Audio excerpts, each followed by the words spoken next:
Greetings, everybody, and welcome. Thanks for being here today. Good morning, good afternoon, good evening, good night, wherever you are on the planet. Again, thanks for being here. Joining me today, as always, is the amazing Tom Connors from Midnight's Edge and Midnight's After Dark. Tom, if you're with us, how are you doing?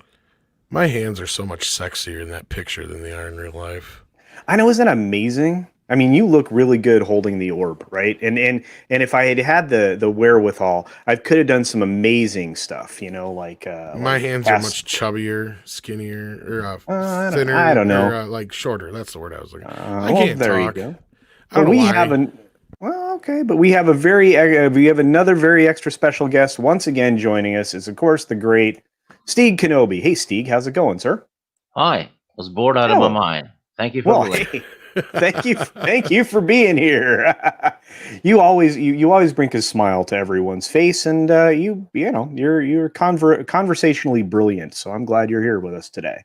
Well, yeah, thank you, but I do believe you're laying it on a bit thick. Well, I owe you one for covering for me last week, anyway. Oh, yes, I did. Yeah. So if last week's episode was bad, it's my fault.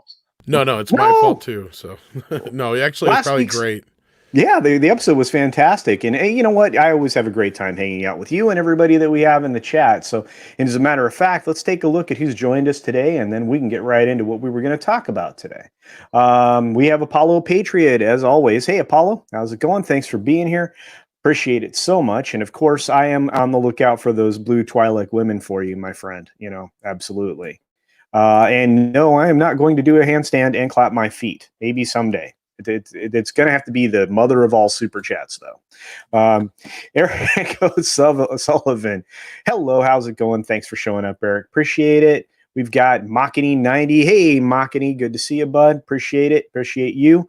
Machiny is probably not only a wonderful, wonderful mod, but an incredible artist that you should actually be checking out, not just on YouTube for his time-lapse streams, but and those are fun, but his live draw streams are fun, especially when he's hanging out with Mads Mama Bear.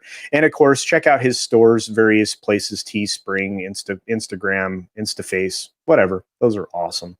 So, wait a minute. I don't think I said that, but that's fine. If you want to have Machiny do a handstand, Apollo, that's fantastic. Just get pictures. Yeah, lots of them. Diablo Dame, hello, welcome. Thank you for being here. We've got the great one. The great one is here. Good to see you. Good afternoon. Good morning from Aluvriana Makara. And you know what? Gary almost got your name yesterday. It was close. So anyway, thanks for being here. So do you realize that Diablo Dame in translation means devil woman? Yeah, I like that. That works for me. Yeah. Yeah, it's a great song too. Fiendishly clever. Very good. It's a hell of a nickname. Okay, Stieg's awake. Is here. Stieg's awake. We're good. Wait. Here we go. Machiny's promoting the Bat Tom. Nobody knows the secret identity of the Bat Tom. That's awesome. It's so secret, I don't even know. Oh, wow. He showed up. Wow, that was awesome. Okay. Yeah. Could the identity be Tom? I don't know. The voice is different. We got Greg. We got Latino Slant in the chat. Look at this. Dave Myers is here. Nano Reaper's here. The Lord Vader himself. I know. This is a big chat. Big chat. So got some Irish love from Eric O'Sullivan. Yeah. Defenders of the Faith. Hey, no. Defenders of the Faith. No. That's that nobody watched those the first time. I don't know if the playbacks are going to be much easier on your soul. Flashy Vic, how's it going? All right. And the Lost Jedi is here. Good to see you, buddy. Missed you last night watching the end of the trivia game. Man, Christy really doesn't know a lot of movie trivia stuff. Lost Jedi and the other bastards on that stream pushed my channel over 400, so I had to do another stupid top 5. That's gonna be great. We've been waiting for another top 5. I know dropped Tom it already. Did he? Oh yeah. And as soon as it dropped, I lost 7 subs. So I don't know about that one.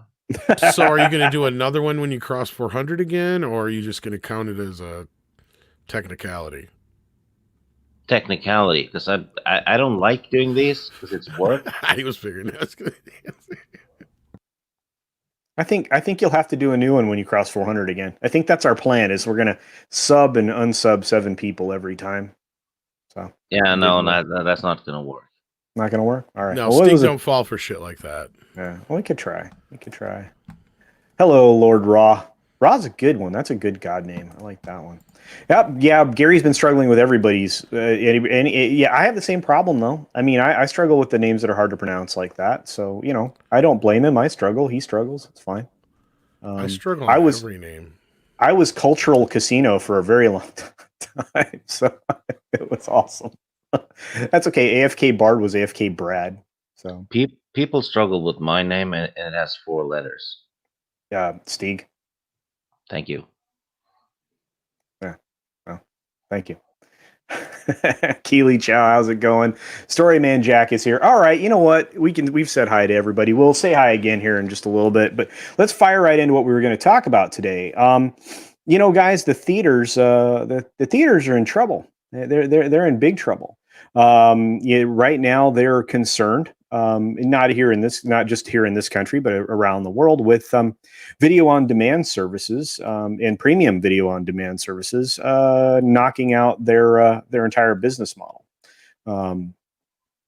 While that may be true in the long run, I don't know that I don't know that we'll ever get completely away from the theater experience. I think there are certain media presentations that have to be seen in a larger format. What do you think about that, Tom? You think that that's probably right? I think you probably do. Well, I mean, going beyond just the necessity or the want, the need, the whatever you want to put it. I mean, I think we've learned over the last few months that for the most part, studios need theaters, and they're just not going to make it yet on video on demand. There's just not enough people that are willing to take that dive, or at the same time find enough value to spend $30 on Mulan. Yeah. Well, where are you going to find value in a $30 Mulan purchase that in that particular case, prior to recent events, was on a premium streaming service that you could only rewatch if you maintained the service? Right, and that's the other problem. You have the proprietary services now and blah blah blah, all that kind of crap going into the whole mix too. So it's a really strange. Sorry, I got distracted with a story here. I'm going to post in the thing here. Oh, cool. I don't know how accurate it is, but no. Okay, so the whole theater thing, AMC and Regal, the funny thing about this whole thing was going into the whatever, I don't know if we want to say the word yet, considering we're so early in the podcast, but going into this whole mess I was figuring, the chains are going to be fine. It's the independents that are going to suffer, when it was actually the other way around. The independents have been doing okay with the re-releases and things like Bill and Ted, as opposed to like Regal and AMC, who refuse to carry Bill and Ted. And the only new movies they've had recently have been like New Mutants and Tenet, which neither have made much for ripples. And, what we learned from Bill and Ted is basically, if you do a $20 million movie, you can probably make your money back on video on demand. Any more than that, your chances are slim. So I just don't think that the infrastructure, or however you want to put it, is there yet to support a movie that costs $100 million or $200 million. It's just not there. I mean, granted, more people are going to be interested in something like Avengers than they would be Bill and Ted. Don't get me wrong. And Trolls, made $200 million. That's great, but it has no secondary market. Right. They still say they made more in less time doing it that way than they did the first film. But, you know, you could also argue was there a bigger audience there because the first film created more of an audience? Because we do live in that day and age now to where sequels do tend to do a little bit better than the first film, as long as you build your audience up with that first film on video and stuff like that.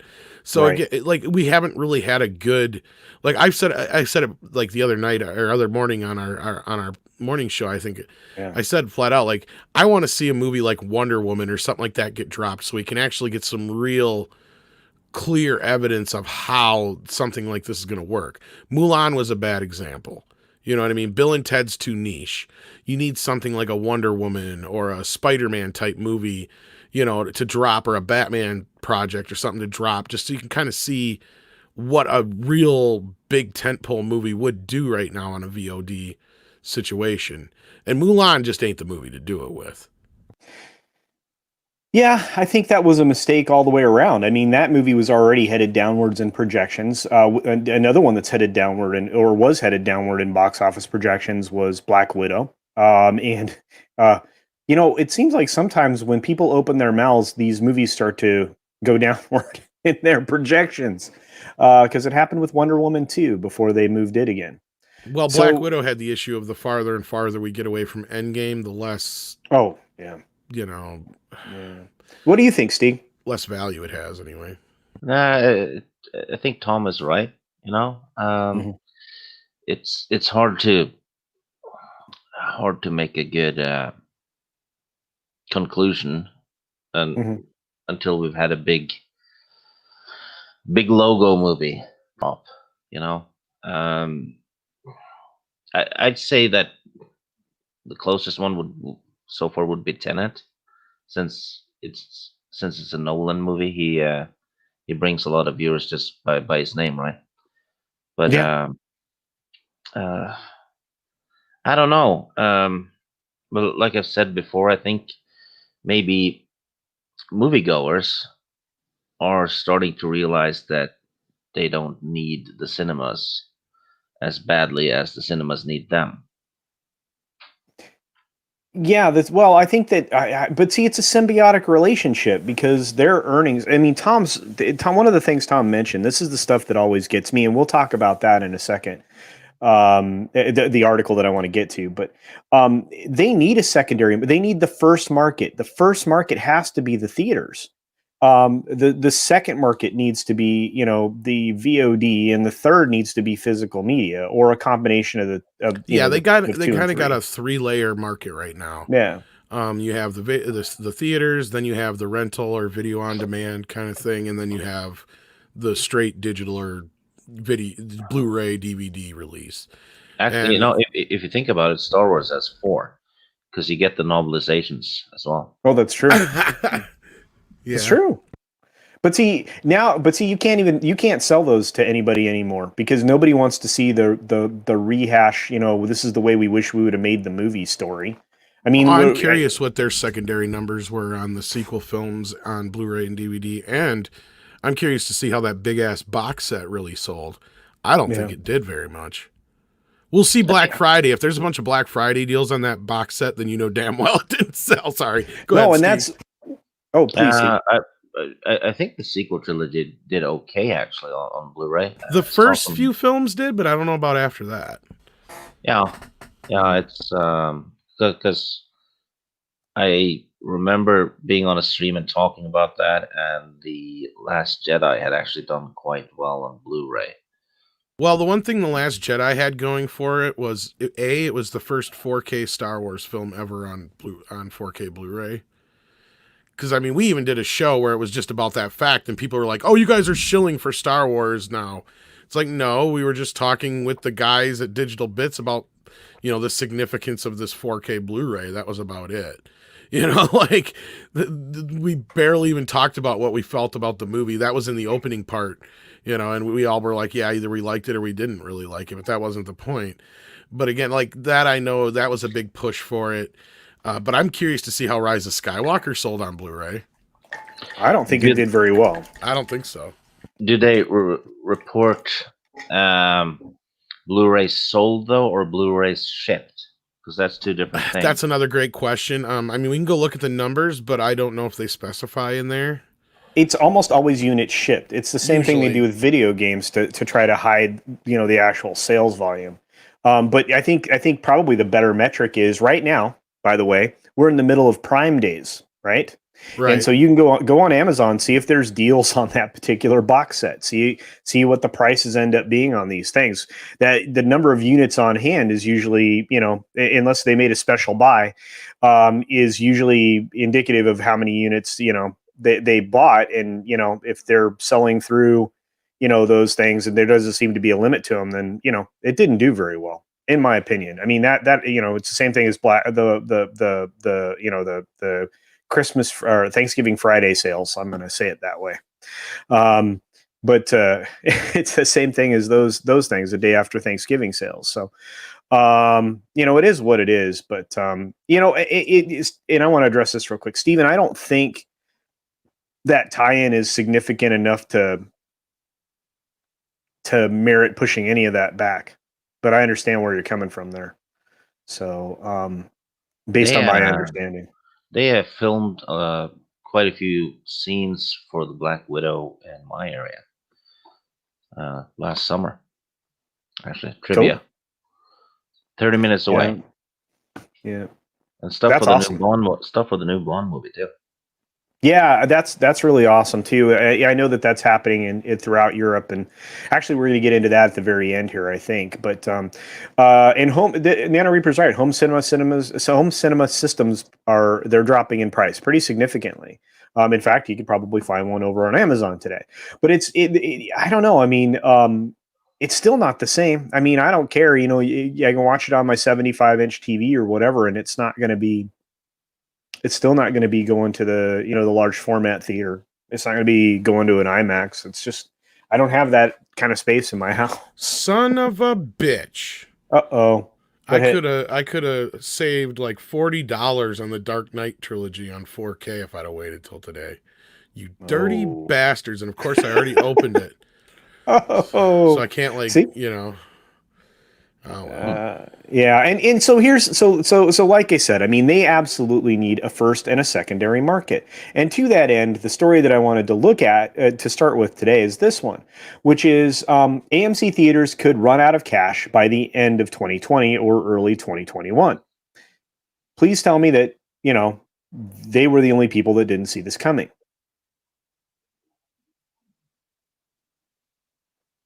I mean, I think we all kind of said that this was what was going to happen if they didn't get something going. But I mean, this is where, I see that they're trying to get some bailouts. But if the government lacks the regulations on studios, then the theater should go, hey, come on in, fucking invest. And all of them should be an equal partnership with all the studios. Let the studios bail out the theaters. They need them. And then just take the dividend off the other end when they finally get their shit open. And I think that has to go hand in hand with foreign investment then, because you need to push the foreign investment out of these theater groups. The minute you're going to relax those criteria. That's why I don't give a shit about AMC. They're so tied to China.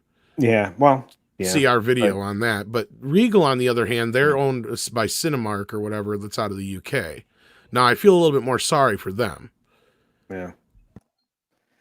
Yeah, I don't know. Or Regal Cineworld or whatever it is. Yeah, Cineworld. Yeah, it's Cineworld. But Regal, Cineworld, and Cinemark. Cinemark's the third largest, nationally. And then there's several other large regionals that are in pretty decent shape that are in private hands primarily, and those seem to be doing okay because they're showing, like we've talked about, old films. They've been doing decently. So I'm going to read a little bit from the story. We can expound upon it greatly. AMC Theaters is in danger of running out of cash by the end of the year or by early 2021 if moviegoers don't return to cinemas in greater numbers. The world's largest exhibitor warned in public filings on Tuesday. That's today. The theater chain noted that attendance at 494 of its 598 U.S. locations that it has opened in recent weeks is down approximately 85%. Cinemas in major markets such as Los Angeles and New York City are still closed due to this stuff. And attendance in reopened states is limited due to social distancing restrictions. That's also true. So, of course, you're going to be down, like in many, many states. I think across the country, the average is about 50%. So you're only going to get 50% of occupancy anyway. The theater business is also suffering from a lack of compelling blockbusters to screen. No kidding. With movies such as No Time to Die and Soul being delayed or moved to streaming platforms. Studios believe that it's not profitable enough to release pricey movies when the virus infection rates continue to climb in the US. They're not really. That's not true. The math it doesn't matter. They also argue that it's untenable to debut a major release when movie theaters are closed in major cities. Well, they're only closed in some of the major cities. And yes, Los Angeles and New York City, of course, but they're for the most part, outside of a few states that are a little more confiscatory, these theaters are open to at least a 50% capacity. So, what are some of the reasons that this is occurring? Is it because people are concerned with the spread of the thing? Guys, what do you think? I think part of it is mostly, okay, we had a record year last year for movies, but a lot of that money went to the studios, obviously, not into the motherfucker, and they got Matrix on sale too, and never mind. Dude, I shouldn't have said anything. No, I know. I'm like looking. No, I was looking. But no. I think a part of it is the problem that you brought up is that the movies suck. You have notoriously, you get a big burst of people going in that first weekend, which is what the studios expect, need, and want. Yeah. But then there's no longevity in these films, and that's where the theaters make their money is, the second and third weeks and fourth weeks when they get a little bit more of the back end. And I think that's where if you went and looked at the numbers, I bet you some of these independent theaters are doing just as well with limited capacity in some of these older films because they get to keep more of the box office. Yes. So to them, it's probably not much of a change. But again, it goes with the. I know in some areas now, some of the chains have opened up, and I think somebody said like starting next week, certain AMCs or something like that, or this week, some AMCs were opening up in certain areas. But again, it has more to do with your state, what their regulations are. Because I know a lot of people are complaining like, oh, the theaters aren't open, It's like, what are you talking about? I can go see a bunch of movies today, right now, if I want to. It's like so it must all depend on your area. And I know the bigger cities, and I made a joke, but it's kind of true. The farther away you get from the more things are open, it feels like. Oh, absolutely. And right here, this is a chart that shows these are people's attitudes towards movie going during the coronavirus era. Percentage of U.S. adults said they feel very comfortable, somewhat comfortable. That's landing at 20%. So 20% of the U.S. adults are feeling comfortable, somewhat comfortable, or very comfortable. Those were the only two numbers that they present here. But when you look at that, if you're at 20 or higher or over 20% or closer to 25% as we get closer to September, it seems, maybe less people are afraid to go out and experience these events. I would hope so. Steve, where you are, I know that we've had this conversation probably even last week when we were talking about it. Where are people at there with going to a theater? I believe they're closed in my city. Okay. As far as I know, I don't go to the cinema much anyway, so I'm probably not a good person to ask. Okay. To be honest. Okay. But yeah. Okay. I know that Sweden is. They're all of their stuff is open. I saw some video from there today, that shopping malls and theaters and all of that. I just find it interesting.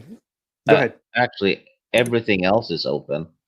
So and life has been like normal since May pretty much. But even back then, there was more of like an honor system, kind of keep your distance to people and don't cough.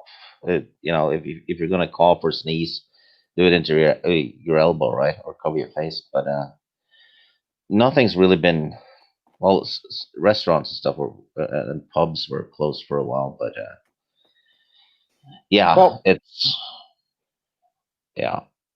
So attitudes are a little more open there too. So it's just we're in a weird place, and I think what Bill says here is probably fairly accurate. Smartphones and social media are reducing attention spans. Of course, we that's pretty obvious. Making films no longer compelling in theaters. I don't know necessarily if that's 100% true. There's still a pretty decent chunk of humanity that wants to go and sit down and watch a film. But their availability to media, 100%, you're right. And the virus is speeding up the process. Yeah, I think that's true. What do you, Tom? Do you think that's pretty close? Yes and no. I mean, that's the thing is the fact that, when Empire Strikes Back has been taking the top spot for a big part of this summer, and the amount of money that those movies, the re-release films, have brought in. And Mhm. when you see things like Tenet and New Mutants constantly getting knocked down the list when, Goonies gets re-released or some shit like that. I mean, it really does speak to the whole fact that people want to go see these things. Mhm. When there's a movie to go see, they will go to the theater. Again, if obviously you're somebody who has a compromised immune system, probably not a great idea. But I Mhm. don't see a problem in it still being a very safe date night for two young adults who are healthy Mhm. and take precautions. You're fine. I don't see a problem in it. Now, I mean, some people have complained about certain things that they've had to deal with going to theater, and that's fine. There's also this big surge in drive-ins. So don't Yeah. think that they haven't been noticing that. Like we had a point here where there was less drive-ins in this country than there were states. Like most states didn't have one. Like there was, I think at one point, literally like 15 drive-ins left in the state at one point, Yeah. or in the country. I mean, and two of them were in Yeah. my Very state few. alone. So Yeah. like, yeah, like I mean, you have very, very few places that had them, and now all of a sudden, I bet you there's quadruple that Well, I mean, because there are small towns where the entire community goes to the Walmart where they've set up a blow up screen and yeah, everybody tunes yeah. their FM radio into whatever and they watch a movie. Well, You yeah, know. like we had the drive-in where I live in town here was one of the last ones that was open till it was closed, and now it's reopened for the first time in like 5 years. They've been trying to sell the theater and the drive-in in this town forever, and no, nobody's been interested. But now all of a sudden it's got new life. So there you go. I've Yeah. been noticing a very steady increase in people that go back and watch older movies instead. And I'm wondering if it's kind of you know, if the future looks like crap, people will look back to history instead, right? Well, yeah, if they haven't destroyed it all. Yeah. So I'm wondering if that's gonna stick around once cinemas open and all that, because once you start watching old movies you've never watched before, and you find out, hey, these are great. I, Yeah. I don't think people will stop. Well, until the video age, it kind of was the norm. You had like 2, 3 big movies a year out of a studio, a bunch of smaller films, and then they'd re-release, a bunch of their classic films. And that's how people got to see movies until video came along, and that kind of killed that. And I think that that's how the studios and the theaters together can probably get out of this thing Yeah. is a combination of the classic style of releasing only a few tentpole movies a year, letting them breathe longer in the theaters. And I mean, they're looking at like cutting down the VOD window. I'd be like, fuck that, extend it a bit. You get a Yeah. movie that's actually playing well in the theaters like Joker, leave it there. Yeah. Don't rush it to video. Make the demand higher. That's what they used to do, And then in the meantime, in the slower parts of the year, you re-release E.T., you re-release Star Wars, you re-release Indiana Jones. All these classic films that people love. You get to go see Wizard of Oz on the big screen, or the 33 King Kong, or whatever, or 38, whatever year it was it came out. Now I can't remember. Ye- 30, I don't remember anymore. But no, like I used to remember all that shit. It's sad.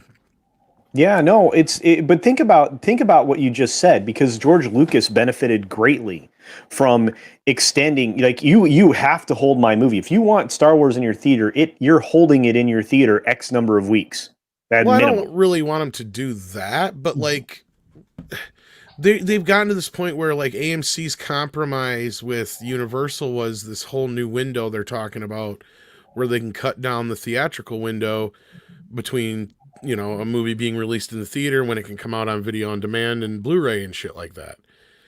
Like I said, that's fine for smaller, shittier movies that don't do anything, but it used to be a big deal when a movie would stay in theaters forever. Like E.T. didn't come out on video till like 1987 or 88. Yeah, I mean, way after. And Spielberg was really kind of never really keen about it ever coming out on video. He had no problems with re-releasing it in theaters every couple of years, but because I mean, I remember they re-released it again, I think in '85, and then right before the video came out. But like, I think that's kind of where maybe the future is. They need to kind of get back to this old school kind of mentality of, you know, we save a little bit of money up, make these big movies, but the rest of the year we do smaller films and re-release all our, you know, evergreen classics, and people will go see them in the theater. Yeah, I don't know. I like seeing classic films. I love to go back through my catalog. And I've converted a bunch of discs to digital so I can have them on my home theater streamer and all that. And I recommend that. So one, keep your media, put it in boxes, store it away, but first convert it into something you can use, and because it's your legal right to do. And it makes it easy. I should address this one here because Bill Whitaker says taking a date to the cinema has been an obsolete frame for at least 5 years now, and it's never coming. Maybe, but at the same time, going to the movies, whether it's a family date or just a regular date night, it's an affordable thing you can do, which is becoming increasingly less and less. Before the coof. I mean, to do anything, go to a concert is going to cost you $100 easy a pop. Going to the sports event's going to cost you $100 easy or more a pop. Going to, anything but a movie anymore is too expensive to do. So going to a dinner and a movie is accessible for just about anybody. And it's affordable enough that even those who complain about the prices, you still can manage to go out with the whole family and not spend $100, what it would cost for one person to go out to a concert. Yeah. No, I agree with you 100%. And, this is an interesting thing that feeds right into what you were talking about with the deal that Universal cut with AMC.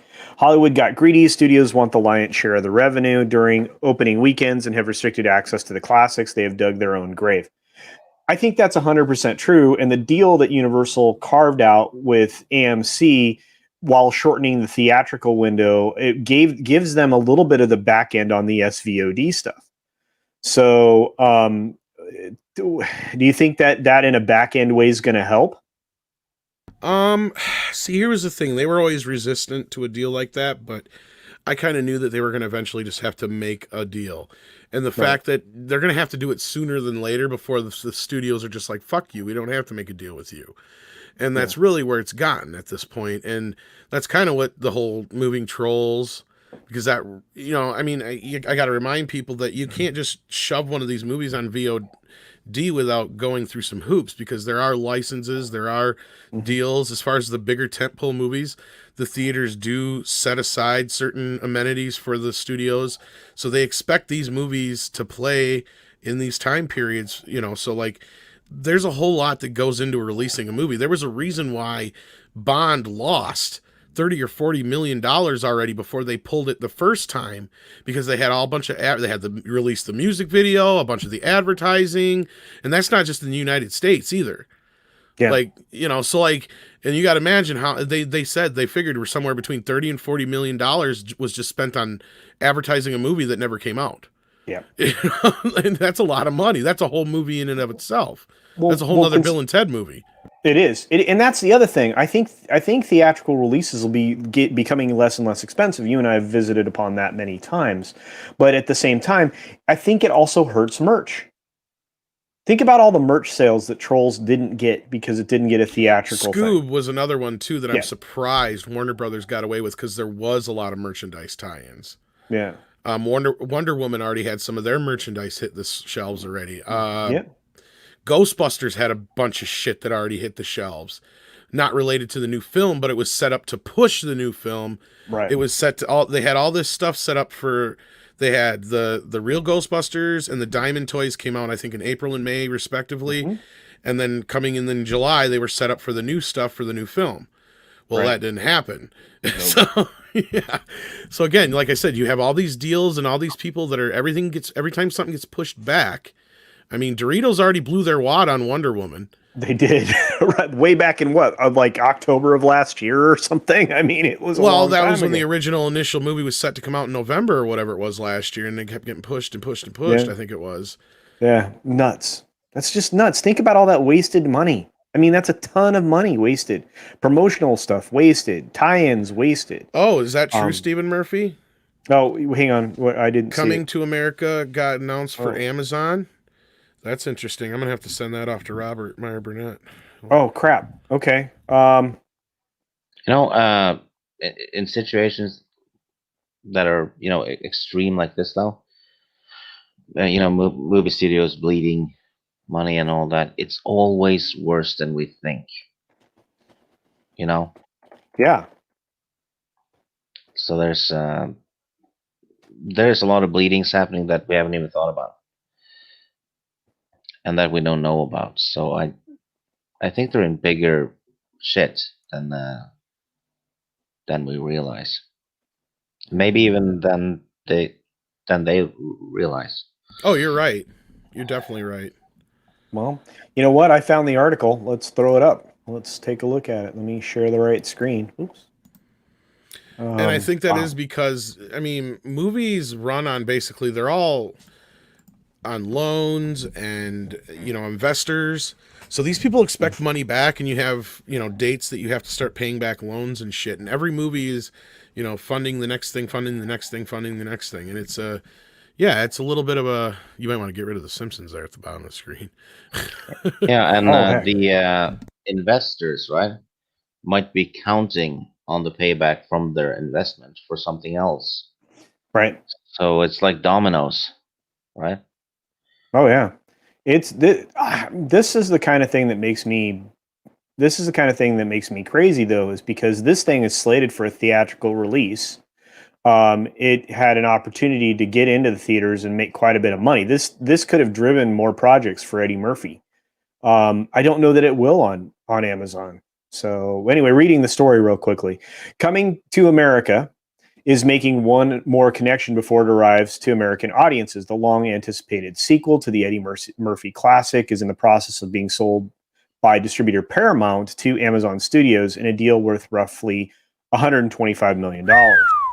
That's a lot of change, man. But the movie probably cost $80 to make, so that's at least, yeah. I didn't look at the budget. They'll make their money back now. That's it's not a bad deal for Paramount. They're guaranteeing their money back. Yeah, they got a return even on their promotions. What limited promotions were done, but that's good. The expected streaming premiere date is December 18th. Well, that's a Christmas present. Thank you, Amazon. Well, it was supposed to come out in December, but we haven't even got a trailer yet. Yeah, but I mean, think about that. That would be that's good news, right?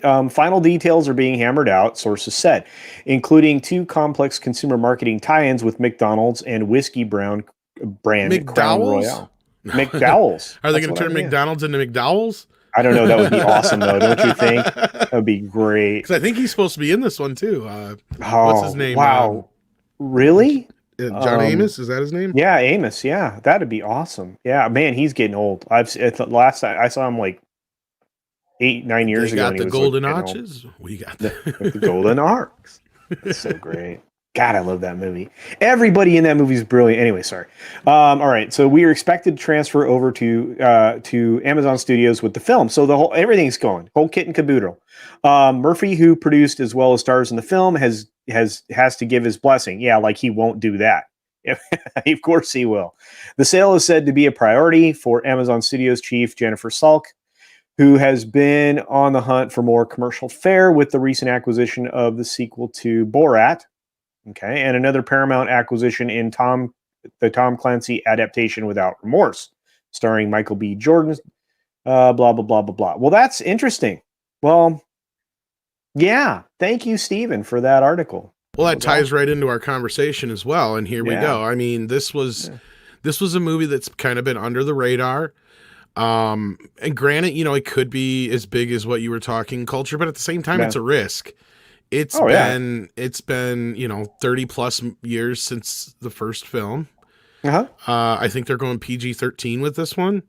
Yeah. Instead of R, so that's another that generally doesn't work out in their favor. They seem to think it does, but it don't.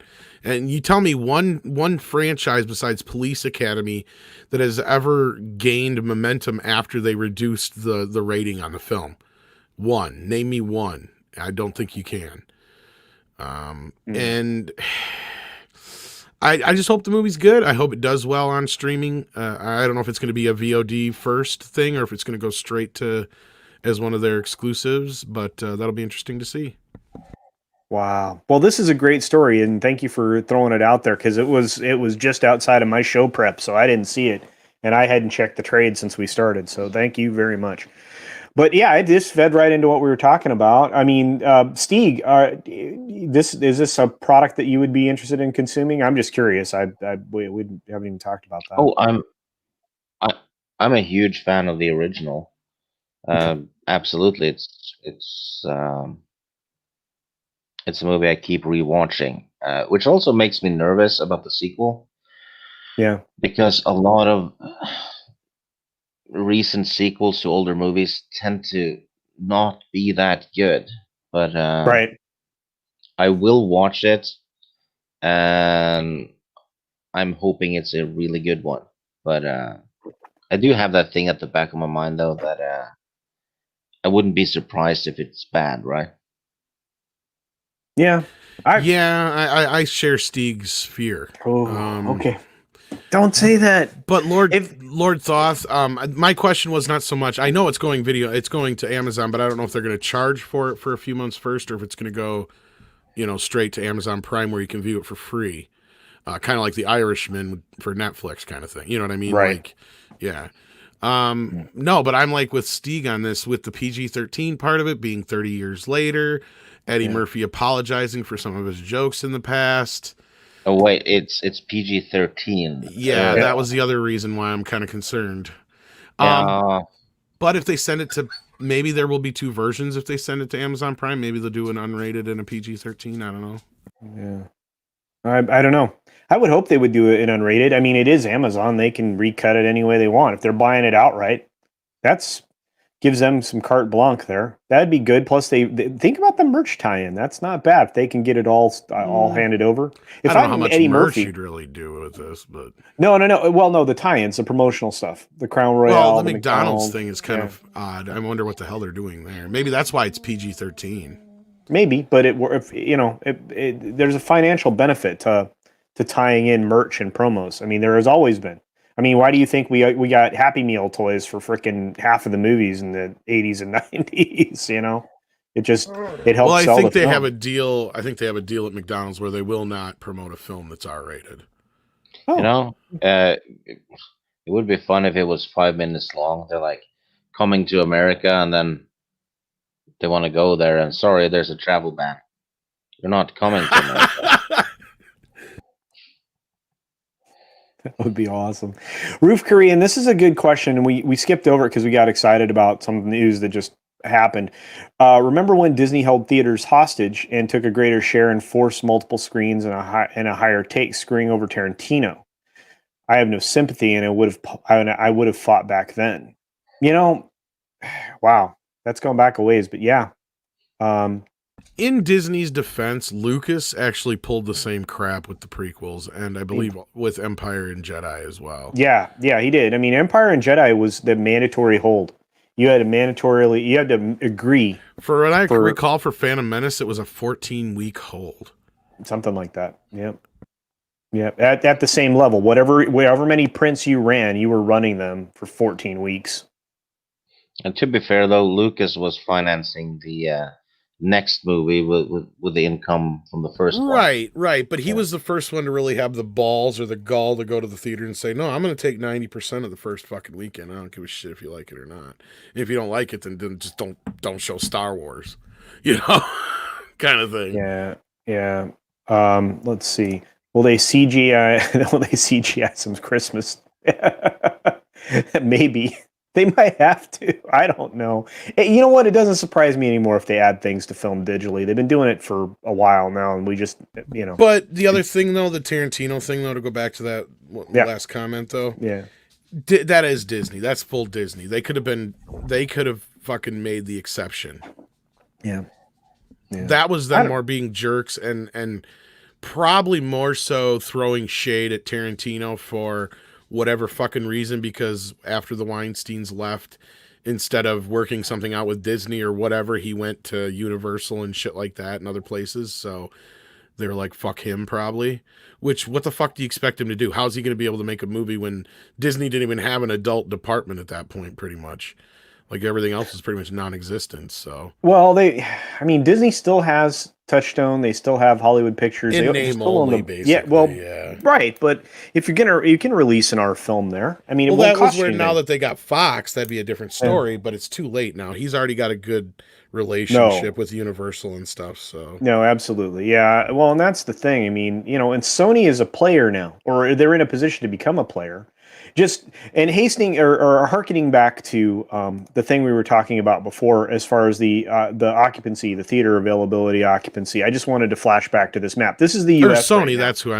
He's made most of his movies with Sony. That's what I meant. Yeah. I'm sorry. You're right. No, it's okay. At least I think it's Sony. I could be wrong, but I thought it was Sony. No, I'm pretty sure. Yeah, he did do Once Upon a Time, and I think Django was Sony.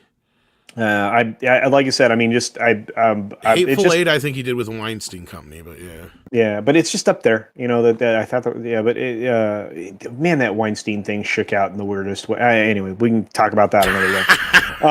That's a whole day worth of conversation. That's a whole nother subject. Yeah. Status of brick and mortar cinemas throughout the United States. I like these infographics. At least this is the one really good thing that Variety does well, is they put together their infographics really well. They're full of shit on the Wisconsin one. Well, there's no fucking way. Okay, now mind you, this is their source for the infographic is the National Association of Theater Owners. So it's only as good as the information they have. So, and this information they got from them was as of October 9th. So if it's changed in the last 4 or 5 days, I mean, it wouldn't be reflected. I guess Once Upon a Time was his first one with Sony. Okay. Thank you, Steve. Right. I haven't paid attention enough. Yeah. I should. Yeah. It's my job. Yeah. Well, no, but dude, I mean, we're open here. The only things that aren't open are like AMC's and shit. Yeah, but that's not what they're covering here. It's the capacity of which they're open to. So when you look at this map, obviously California is at 20 to 49% capacity.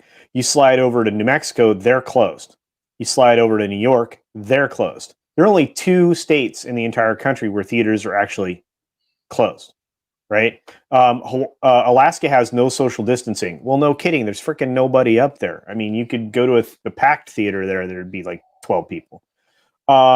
Let's see. North Dakota, 50 to 70%. So you're starting to see these numbers. They have social distancing guidelines, but they don't necessarily limit capacity. That's interesting. Oregon, Idaho, Wyoming, Utah, South Dakota, Iowa, Wisconsin. So yeah, that speaks to what you were saying, Tom. So as you look at this theater map, this is the capacity to which they're allowed to operate. It's only New York, I guess, that is the holdout to absolutely none, because New Mexico, I can't imagine, does a lot of business. New York is all sorts of crazy right now. So, like, I mean... Yeah. Well, I just thought that was interesting. And I think that's full of shit, because I think most of them in California are closed, too. Well, I mean, I know Los Angeles is, but you can go to a theater in San Diego. True. So it just depends. And of course, this is part of a bigger article that I was going to let, naturally feed into as our third story, but we might as well talk about it real quick. Right. Because Variety is making the case that the fate of the global movie business may hinge on Andrew Cuomo. And I don't know that that's true. I mean, it's to how comfortable theater goers are, which we talked about previously, and how, and if there's any movies to go see, which there are. Right? Pretty much. I mean, there's the older films. I mean, I feel like a lot of this, though, is this desperation. They're making it sound like, oh, please give us some money. Please give us some money. Now, to be clear, I'd rather see the theaters get bailed out before the studios. Fuck the studios. The studios dug their own grave. Right. I mean, they should have had a backup plan.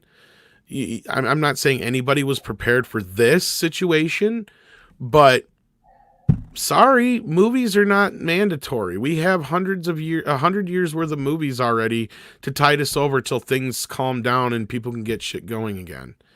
Right. Theaters, on the other hand, there's people that work at theaters. A lot of, even some of these cinema chains, they're owned by, an individual probably in that area, and if he loses that theater, he's losing his livelihood. I mean, and at the same time, somebody's going to end up buying them. Do you really want the theaters to be owned by Disney? I mean, they don't have the money right now, but when all this shit's said and done, what do you think's going to happen? It's going to be go ahead. I think all the studios know, but see, we've been talking about this. In fact, this was part of the conversation earlier. Stieg, how would you feel if a studio came in and bought up your theater chain? Depends on how much money I got. But see, that's the thing. No, but I mean, you wouldn't care, right? Yeah. If they paid me a crap load of money, I'm sure. Take it. I didn't know you owned theater chains in there, but that's awesome. That's good to know. Yeah. Independently wealthy. Okay. Yeah. But it's 2 couches and a TV. Well, there you go. At least you got 2 couches. Dude, that's a packed house, man. It's a full-size theater. No, look, I don't think the average movie-going person would care who owned their theater group. No. I'm sure there would be some kind of a outrage and then a petition on Twitter for a week or two, and then it would just fizzle away.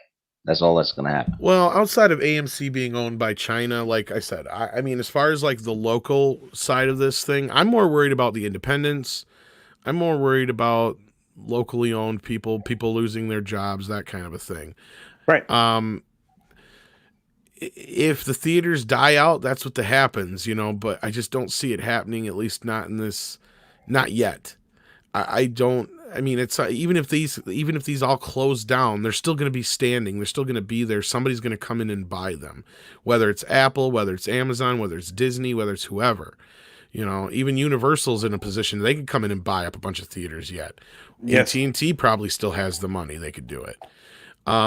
There's a lot of, this is a whole nother fucking conversation to get into about why the law existed in the first place.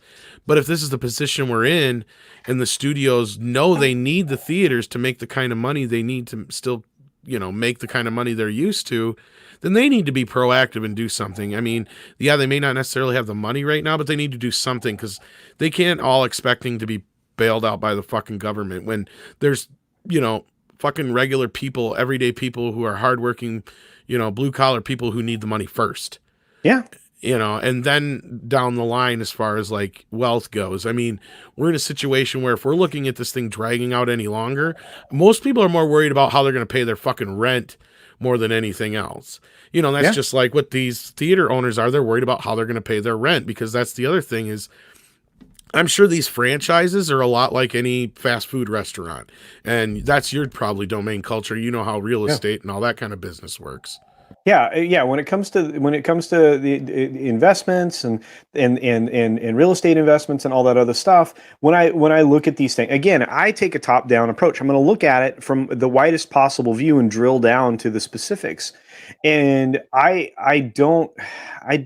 we need the people on the ground floor of just life need money before we bail out large businesses. There's no getting around that, because you cannot have an economy with people that support it.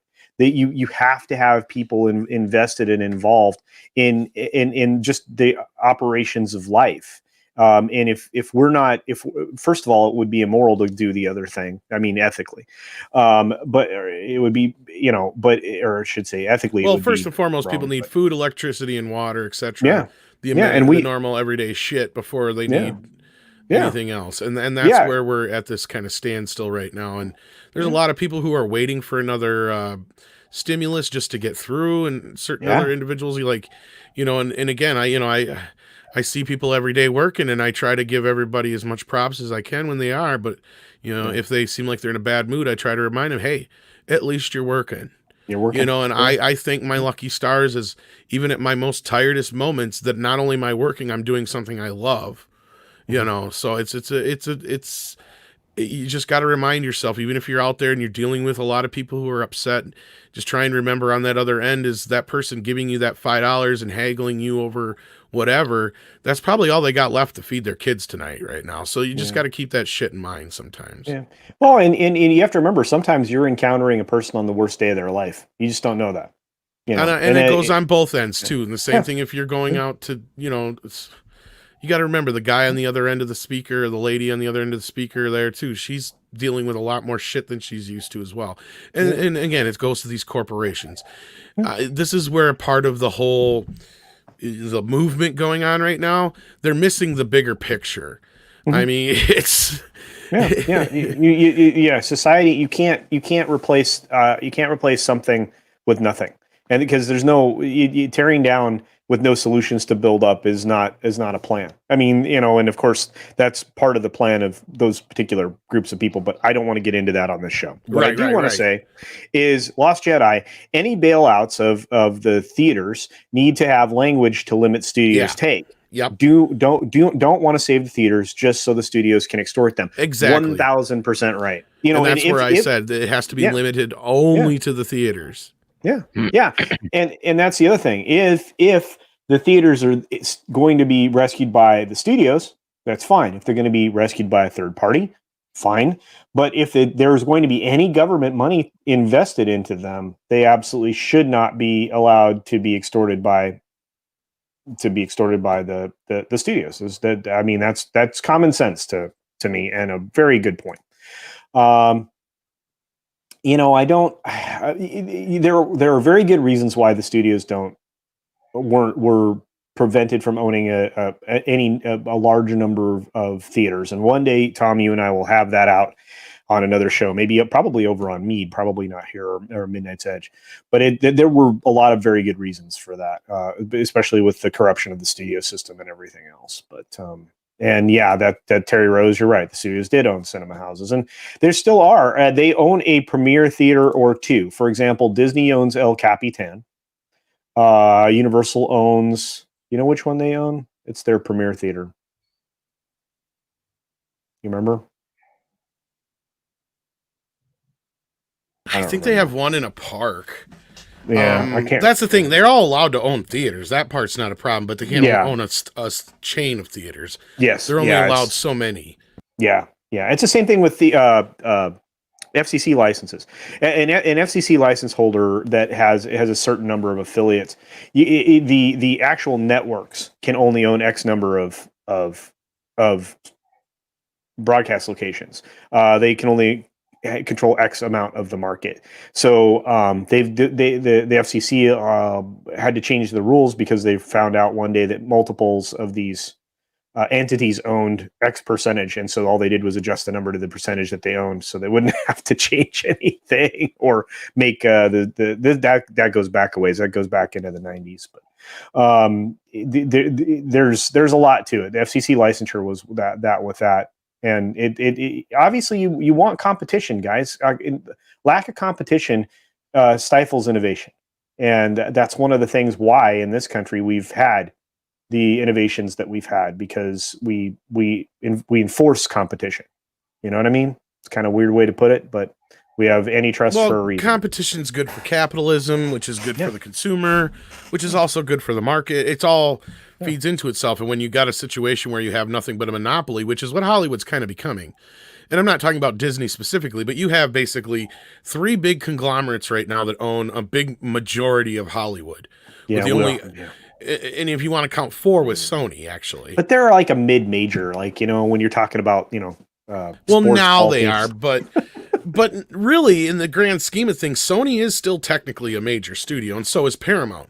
But the only reason that Paramount isn't dead in the water right now is because they remerged with CBS, basically, because otherwise Paramount was, they're not in the best of shape. No, MGM's not even a studio anymore, really. They're more of barely a distributor anymore.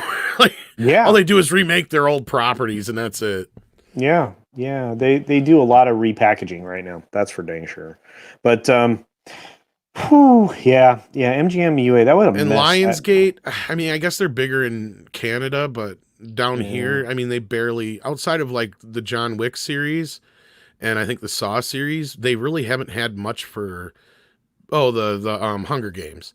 So outside of those 3 series, Lionsgate is very, hit and miss, or mostly miss, I should say. Oh yeah, someone owns Bruin over in Westwood. Yeah, I knew somebody. I just don't know who owns that. But yeah, I'm trying to think. They all own at least one premiere theater that's hoity-toity.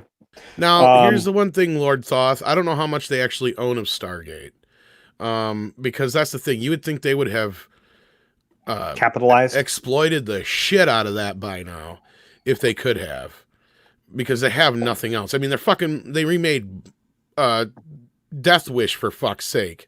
Right. I mean, that's where we're at. I mean, come on. Right. Well, Child's Play.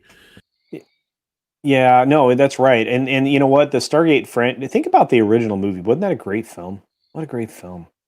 Lord Toss is like, I believe they still do. I wonder if one of the creators owns partial ownership, though. I mean, that's what I'm saying. Because, like, that's the thing is, like, if they've got ownership over it, they have exploited the shit out of it. That's why we got that RoboCop remake.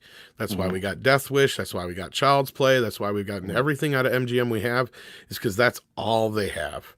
Yeah. They have nothing else. And they've sold off so much of their classic shit. They don't even own the rights to Wizard of Oz anymore. No. Warner's does. Yep. Which sucks. It really sucks. They don't own Gone with the Wind anymore either. Warner does. Which sucks. That blows. It's Gone with the Wind. Gone with the Wind. Thank you, Steeg. Well, here's the thing. And, the Bell system was broken up. And it was done for a reason, and they're reversing themselves. Kinda, yeah. They're using media to exactly, yeah, and to rebuild conglomerates. They're rebuilding the same kind of conglomerates where they control everything from the distribution from production means to distribution, et cetera, et cetera. That's problematic. You need a multi-tiered system with intercooperative parts that aren't the same company. Anyway, we really wandered a long way. Yeah, I was going to say, did you have a couple other topics? Because otherwise, on the other end of this, there is the whole simple fact of the studios controlling what we watch. Like, that's a great point to bring up. Yeah. As much as somebody, whether you hate going to the theaters or whether you're not even somebody who likes physical media, just remember, they have complete and utter control over every single thing we watch. They know what we're watching, when we watch it, how we watch it, and they can take it all away. If it's digital, granted, some of you are going to be like, yeah, but I have it on a hard drive. That's fine and dandy. That's great. But, it's just one of those things that you want to back yourself up. You really do right now, because even Disney flat out said, hey, if we fucking lied to you, what are you going to do? What are you going to do? Well, you're still going to buy our shit. Yeah. Well, and not only that, they've doubled back on the thing with the Mulan production like 3 times now. We've gotten 3 different stories for. Well, they lied about. Well, just let's go back to Disney Plus to begin with.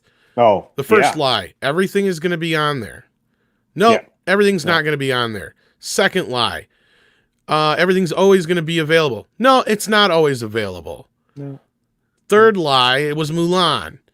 It's only going to be available through Disney Plus, and only if you pay $30. Then they found out, oh, well, come December, you can watch it for free as long as you have Disney Plus. Right. Then they're like, oh, it's, then we're going to make it available other places, even though we never said, we said it was going to be proprietary only to Disney Plus. Like, yeah, it's just a bunch of lies after lie, after lie, after lie. And Bob Iger just sat right there and said, oh, yeah, I fucking lied to you. What are you going to do? Like, that's really the attitude they have. I mean, that's not his exact words, but he might as well have said that. He might as well. I mean, that's really what he's telling us. Yeah, well, and that's the problem is this is why Disney's in the biggest trouble. All of the studios are in trouble because they're all in various forms of investigation right now by the federal government. Disney's in the biggest trouble. Well, Fragoff brings a company we should all be afraid of. Yeah, and he's right. They're in a position where they're actually involved in an antitrust right now that I've covered on my channel before. So be prepared for some stuff to happen, not just to them, but the big four tech are going to be subjected to some And for ouching. those asking when Google's going to get into streaming, you're looking at it right now, folks. Yeah, they've tried and failed with some products. Go ahead, Steve. I'm sorry. No, I was just agreeing with Tom. Oh, okay. Yeah, it's. I think Google. Well, okay. For example, Stieg, you on a regular basis when you interact with people, you do it with using like Hangouts and stuff, right? Yeah, Hangouts, and if I'm talking to you guys, I'm using StreamYards. Yeah. Other than that, I use my mouth. Yeah, exactly. And so Google's kind of they kind of became a telecommunications company. They even offered voice services as Google Voice here in the States with phone numbers, etc. They tried to be a multi-tiered streaming service that didn't work out so well. Do either of you guys have the premium service for YouTube? I did for Cobra Kai. I don't know about you, Stieg. YouTube Red is not available in Norway, so I couldn't get it anyway. But no, I'm not paying for YouTube Premium at all. I'm getting fed up with being asked by YouTube to sign up, though. Yeah. Oh, here. This is someone who knows exactly what I'm talking about. Thank you, Bill. The natural end state for most industries is monopoly or cartel, also called a trust. An important function of government is preventing it. Exactly. Also 100% true. Thank you, Bill. That was a very the question above that too. Terry Rose asked, "Do the Nielsen?" Oh, yeah. Yeah, they do actually. I was a Nielsen person for a while. I haven't heard from them me in too. a while, but yeah.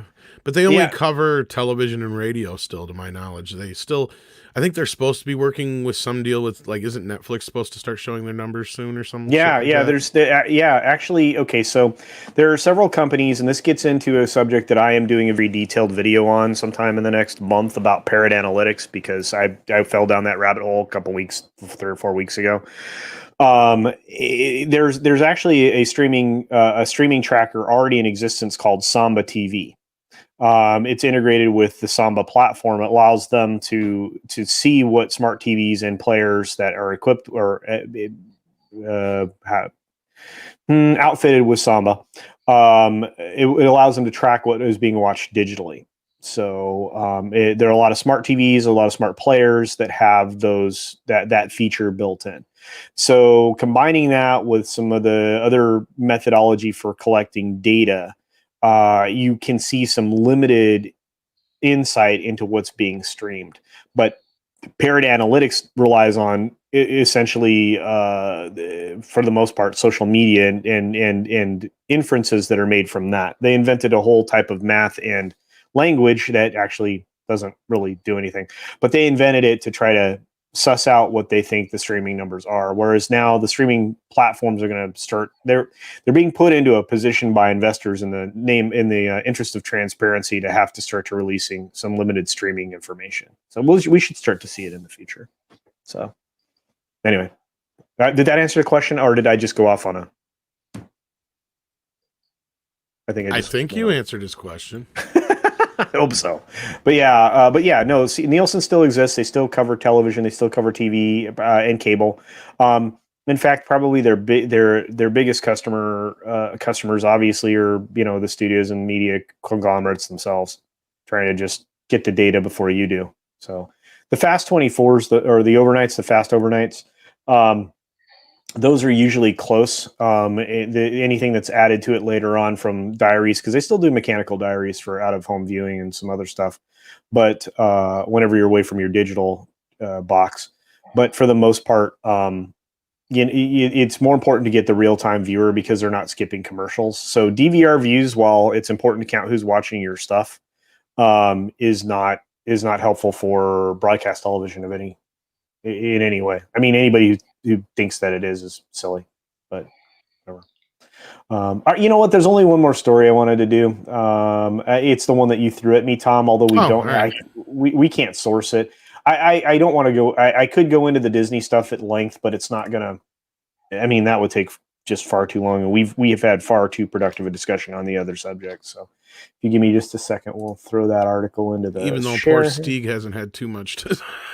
Oh, I'm sorry, Stieg. Yeah, this is no. Gonna, I'm just saying it's not like his normal stuff to talk about, so I feel bad. No, it's perfectly okay. I mean, I'll if it's something I don't know much about, I usually ask questions, right? Yeah, no, it's perfect. So yeah. All right. Well, this is something that Tom found. The article is not where it used to be, so we're going to be watching it, which means it either was sussed out as BS or something, because it's a quote unquote an exclusive from a less than stellar reputation site. So I don't know how far we will get into Wire. Yeah. So, but here it's it is. Posted by Andy Signor, so. Yeah, so take that with a grain of salt, I guess. It could work. It could be honest. Spider-Man 3, Tobey Maguire and Andrew Garfield signed on. So there you go. We've been asking this question for a while. What are they going to go out and get people? And the answer to that question seems to be yes. So enter the Spider-Verse, anyone? Member berries. Yeah, exactly. Well, I mean, I'm not surprised by Tobey Maguire because like I said, you're not going to bring Sam Raimi in to direct Doctor Strange 2 just for, shits and giggles. There's got to be more to this whole deal. Yeah. It felt like. Yeah, I think we've been hearing for a while that this was going to happen in some form or fashion. It doesn't surprise me, and having Tobey Maguire back, I think, is going to be brilliant. We'll get into the story and then we'll go from there, and then I'll give you my opinion on Tom Holland, which I'm going to get rocks thrown at me. But anyway, Fandom Wire previously reported that Tobey Maguire and Andrew Garfield were in talks for Spider-Man 3 starring Tom Holland. Now, a Sony source closely involved with Spider-Man 3 has confirmed that both Tobey Maguire and Andrew Garfield have signed on to reprise their respective Spider-Man roles next to Tom Holland's Peter Parker. With the unlikely word from Jamie Foxx's Electro leaking, the studio is reportedly furious that many have been able to speculate and prod insider contacts over this big surprise. Well, okay. Without getting into too many plot secrets, the recently announced edition of Doctor Strange is the conduit to bringing these three Spider-Men together for the first time. The film will, in fact, create the first live-action Spider-Verse. Well, there you go, guys. It's confirmed. And according not surprised, to Andy Signor, anyway, because he doesn't specify who. He doesn't. He doesn't. Sometimes he's got stuff. Sometimes he does. He's kind of like campia. Sometimes he has a thing. I only say this because we have a very specific rule about how we word things when we get them from a source. Unless we can name a name, then we would never use the term confirm. That's my only thing. I mean, you could say, a rumor from inside at Sony says this. I wouldn't say confirms. You can't. I'm not. You know me. I said this is dubious. It's possibly dubious. I'm not. Well, here's the thing: is let's be clear here. Am I going to be surprised if this is real? No. Let me put it that way. Yeah, I mean, you were already going to start to assemble the puzzle pieces, right? I mean, we've already been talking about the fact that, we're going to go into the complete dimensional shifting done in, the next Doctor, right? So this was, the next offshoot for that. I think, and we knew the way we're going to try to get into the Spider-Verse. Sony needs to expand this property. It's the only piece of Marvel they can really exploit. I mean, if you were them, what would you do? I'd go bananas on Spider-Man. I'd make good movies, though, for a change. And yeah, Tobey Maguire's pretty old, but you know what? I'm old, too. And if I had to be in super good shape to be all Spider-Man-y, I could do it. I don't know. Tom? I don't know. I'm not a fan of the Andrew Garfield Spider-Man, but outside of that, I'm fine with it. And I like Tom Holland as Spider-Man. I think he does just fine. I didn't care for the second film as much, but... Right. I did not like the second film. I think he's okay. I do not like Spider Iron Man, Iron Spider-Man. I don't know what to call him, but I don't like that. I don't like it at all. I don't have that problem. Stieg, where are you at with the Spider-Mans? I I liked the Tobey Maguire Spider-Mans. Okay. And I liked the first Andrew Garfield one with the lizard guy. That one felt to me like an old school comic book. Uh, Yeah. the new guy, I can't stand him, and yeah, the second one from the new guy was dreadful. Yeah. Um, Yeah. yeah, it's I don't know. It just felt like something, some average teen show on some streaming service with a Spider-Man costume. Yes, and I agree with you. It was very CWE. I did not like the second movie. I don't. Tom Holland is fine and all. He just does. He rubs me wrong as Spider-Man, and that's just an opinion. Defenders of the Faith. The only thing I didn't like about Toby was that when he cried, he looked like his face was melting. You know, Tom Holland would have been a better Robin than a Spider-Man. Oh yeah, yeah, and then eventually Nightwing maybe. Yeah. Spider-Man 3. Spider-Man 3. Get it? Yes, Robert Hammer. Yeah. That's pretty awesome. Let's see. Miles Morales game. You'd think they'd be pushing. Yeah, dude. For as interesting as the add-on to that game with the Miles Morales add-on for that game is going to be, I don't know necessarily that he's a super popular Spider-Man. Tom, do you have an opinion on that? I know you don't dive as deeply into video games, but I'd say he's more popular now because of the Spider-Verse movies than anything. yeah. Okay. Most people that I don't know too many people that are just like straight up huge Miles Morales fans that are older than 6. Is it okay that I don't know who that is? No, it's great. Perfectly fine. Yeah, it's perfectly fine because not a lot of people would. I mean, you have to be a hardcore, person to, and especially the animated person to really know that. Not doubting anything outright, but we'll raise an eyebrow. Yeah, me too. Yeah, Agent Carter, Agents of Shield. Yeah, yeah, I know that's kind of a bummer. There was a lot of stuff on the slate. Someday, Tom and I will talk about all of the Disney things that were out there in the world that are never ever going to get made. I mean, the laundry list of Star Wars stuff alone is just stupid. The Disney Star Wars Lucasfilm mess is insane. Don't even know. Well, that's we'll the see other how thing. this plays out. Yeah, I like the. Look, I'm excited if this actually does happen. I think it's cool. I mean, you get all three of those guys together, which again, the rumor, all you're doing is confirming a rumor. So, And at the end of the day, even if they have those 3 actors in it, it all hinges on a good story. yeah, It's what it always does. Just Yeah. putting, when Disney was marketing their sequel trilogy for Star Wars, they specifically said we will finally get to see Han, Luke, and Leia together on the Falcon again. That's what they said all through the production of Episode 7. Didn't happen, and the story was bad. So they had all the actors, and it was still bad. This can happen to a Spider-Man movie as well. You know. Yeah.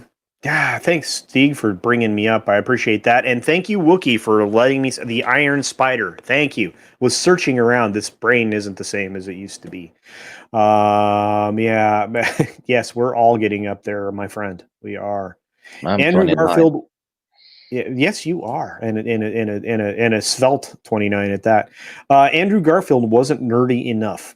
Okay, and I simply adore Tom Holland as Spider-Man. But happens because I never read the comics. I was more of okay, all right, no, that's cool, Tina. Like I said, I mean, the boss likes Tom Holland as Spider-Man, so I mean, and the boss is usually right, or so I'm told. So that's cool. Mr. Spider-Man. Yeah. 3 spiders and a little arachnid. That would be funny. Gosh, you could do so much. Think about the possibilities that WandaVision opens up in the future for kind of a what if storyline, right? You could go back and, remake like mini movies, like 3 Men and a Baby with like 3 spiders and a little arachnid. Right? Go I've for been it. saying. Yeah, nobody's having fun with me today. All right. No, I just No. And Storyman Jack, we all know this. We all know this. Story is the key, and you would know because you're making a ton of stories. Speaking of which, Storyman Jack's channel, guys, he's been doing some really cool horror-based stories, Halloween kind of stuff, and they're always worth your time. So do check out that from time to time if you're just looking for, podcasty or something like that to distract you. Brilliant stuff. Check out his channel and the stuff he's doing lately. It's really good. I think he has an entire playlist of that stuff. It's awesome. Let's see. Hey guys, what's going on? Well, we're having a show which we're wrapping up, but I'm glad you're here, memes, and man, you're still making great content, dude. Surprise stuff. I really appreciate it. Very thoughtful. Yeah, they tried claiming Haley Atwell was supposed to be in Shields last season, and she then said it wasn't true. Okay, well there you go. Haley Atwell was the whole reason for Agent Carter. That was I thought it was a good show, but I'm weird. So I liked the first season a lot. I thought they messed up the second one a bit. yeah, But she is a great actress. very Underrated. good, very good. And I loved her in the first Captain America film. I thought she was great. Wookiee Supremacy, Spider-Man, and Spider-Man attorneys at law. That'd be awesome. Yes, I am doing that on purpose, by the way. That's an inside joke with me and the boss. Spider-Man. There's actually one Spider-Man per J in his boss's name. J. Jonah Jameson. That's right. That's cool. Yeah, that's a good observation, Steve. All right. Yeah, no, the boss and I, that comes from a Friends episode, guys. It's not Phil Spiderman. He's a Spider-Man. Yeah. So, anyway. Thumb quotes. So, all right, guys, we're going to wrap it up. I think we've talked ourselves into a circle, and the other subject I have is at least 45 minutes long, and I need to get some business taken care of today. So let's say this. Let's head for the end, and I'm going to go ahead and have Stieg tell us about your Chanel. Oh, it's a peer pressure channel. Only made cool. it from peer pressure. And every 50 subs, I make one of those stupid top 5 lists. Other than that, I put up old commercials and things like that. Yeah. For the most part, you'll find me on Christie's channel, Tom's channel, Sporking's channel, or OG Star Wars' channel. And sometimes on this channel. Yeah, and I think that'll happen more and more frequently as long as you continue to be very bored. So that's my goal. Yeah, I'll stay bored every time you stream. Fantastic. All right, and then of course Tom, the mastermind, or the herder of cats, or I mean, what's your title over there? Is it? I have no idea. You have a title? No. And I put up a top 5 list this morning. It's a brand new one, and it's if you're into PC culture, my channel is not for you. Yes. No. It's very funny though. It's very, very funny. Oh, and Jack of all casuals brings up a good subject before I let Tom do his bit. I'm going to try to, if everything works out properly, Teespring cooperates, everything else that I'm working on is lined up. Going to try to do it's actually on my channel community tab announcement that I'm going to do my first monetized stream next week, Monday, before the Monday shows that happen on Monday, which include Tom's show that happens on Monday. So keep an eye out. It's the announcement, the kind of announcement is there. I will have a more detailed one with a pretty, fancy thumbnail-y picture thing that I do to make sure that works. So if you want to come by and just help me celebrate, I'll invite some folks on. Maybe Tom will show up before that because I know he has a stream after. But and Stieg, of course, and anybody else that has helped me get here, because there have been so many people just to kind of celebrate and say yay team. Because guys, I mean, I appreciate all of you. This would not happen without you guys. I don't say that often enough, even though I say it every time, and I really do appreciate this. It's been an amazing hobby that I could not have possibly hoped for, and I'm very blessed. So anyway, Tom, Midnight's Edge it up, dude. Well, Billie Jean is not my lover. She's just a girl who claims that I am the one, but the child is not my son. Excellent. Ignorant.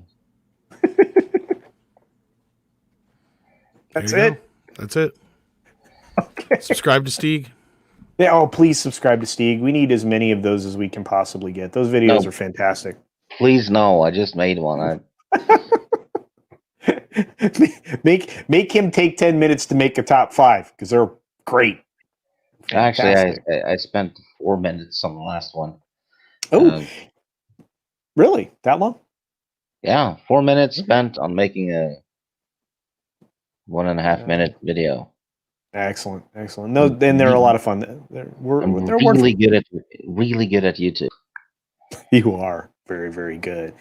And anyway, I'm glad that you guys are going to come by. The chats blew up after I said that, so I really appreciate it, guys. I'm going to play you out with some brand stuff. The last thing that you will see after the music ends is, of course, the title card with all of the channel promotion that I did for the 10 banners on there for the 10 channels that I'm promoting this week. So thank you guys all for coming. I truly appreciate it. Be sure to take care of yourself, take care of others, wash your hands, of course. And until next time, bye.